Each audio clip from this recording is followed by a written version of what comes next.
എപ്പോഴെങ്കിലും ഇങ്ങനെ ഒന്ന് ചിന്തിച്ചു നോക്കിയിട്ടുണ്ടോ? ഇവിടെ നിന്ന് അങ്ങോട്ട് ഒരു 100 കൊല്ലം കഴിഞ്ഞ ഒരു 2123 ആകുമ്പോഴേക്കും നമ്മൾ ഒരാൾ പോലും ജീവിച്ചിരിക്കില്ല, അല്ലെ? നമുക്ക് ഒരു പരിചയമില്ലാത്ത ആൾക്കാരാവും നമ്മുടെ വീട്ടിൽ താമസിക്കുന്നത്, അല്ലെങ്കിൽ നമ്മുടെ മക്കള് നമ്മുടെ വീടൊക്കെ ഇടിച്ചു പൊളിച്ച് വേറെ വീട്ടുണ്ടാക്കിയിട്ടുണ്ടാവും.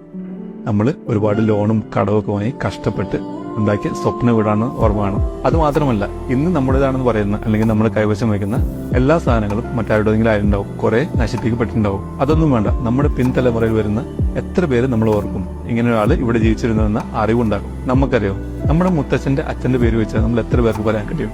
നമ്മൾ മരിച്ചു കഴിഞ്ഞാൽ കുറച്ച് കാര്യങ്ങളൊക്കെ നമ്മൾ ഓർക്കും. ചിലപ്പോൾ നമ്മുടെ ഒരു ഫോട്ടോ ചുമരിൽ തൂങ്ങും. ഒരു 10, 20, 30 കൊല്ലം കഴിഞ്ഞ് ആ ഫോട്ടോയും അവിടെ മാറും.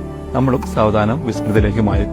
ജീവിതം കരുപ്പിടിപ്പിക്കാനുള്ള ഓട്ടത്തിനിടയിൽ, അല്ലെങ്കിൽ ഒരുപാട് കാശുണ്ടാക്കാനുള്ള ഓട്ടത്തിനിടയിൽ, അതിനിടയിൽ വരുന്ന 100,000 പ്രശ്നങ്ങൾക്കിടയിൽ ഒരു മിനിറ്റ് ഇതൊക്കെ ഒന്ന് ചിന്തിച്ചു നോക്കിയാൽ നമുക്ക് മനസ്സിലാകും, നമ്മൾ ഇന്ന് ചിന്തിച്ച് ടെൻഷൻ അടിക്കുന്ന 99% പ്രശ്നങ്ങളും ഒരു കാര്യമില്ലാതെ ടെൻഷൻ അടിക്കുന്നതാണെന്ന്.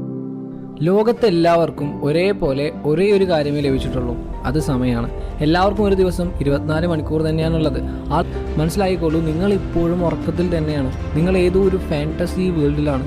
കാരണം നിങ്ങളുടെ ലക്ഷ്യങ്ങൾ നേടാനായിട്ട്, സ്വപ്നങ്ങൾ നേടാനായിട്ട് നാളെ എന്നൊരു ദിവസം ഉണ്ടെന്ന് നിങ്ങൾ കരുതുന്നു. എന്നാൽ അത് വെറും ഒരു മിഥ്യാധാരണ മാത്രമാണ്. അങ്ങനെയുള്ള എത്രയെത്ര നാളുകളാണ് നിങ്ങൾ പാഴാക്കി കളഞ്ഞത്? എത്രയെത്ര ആഴ്ചകളും മാസങ്ങളും വർഷങ്ങളുമാണ് നാളെ എന്ന കാരണം കൊണ്ട് നിങ്ങൾ പാഴാക്കി കളഞ്ഞത്? അതെല്ലാം ഇനി തിരിച്ചു വരും എന്ന് നിങ്ങൾക്ക് തോന്നുന്നുണ്ടോ? എങ്ങനെയെങ്കിലും അവയെല്ലാം തിരിച്ചു ലഭിക്കും എന്ന് നിങ്ങൾ കരുതുന്നുണ്ടോ?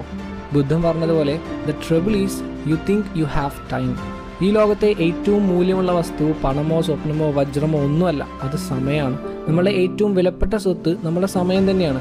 എപ്പോഴും നമ്മളുടെ സ്വപ്നങ്ങളും ലക്ഷ്യങ്ങളും നേടാനുള്ള കറൻസി ആയിട്ടാണ് സമയത്തെ നാം കാണേണ്ടത്.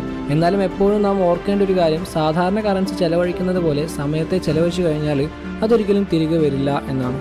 Lost time is never found again.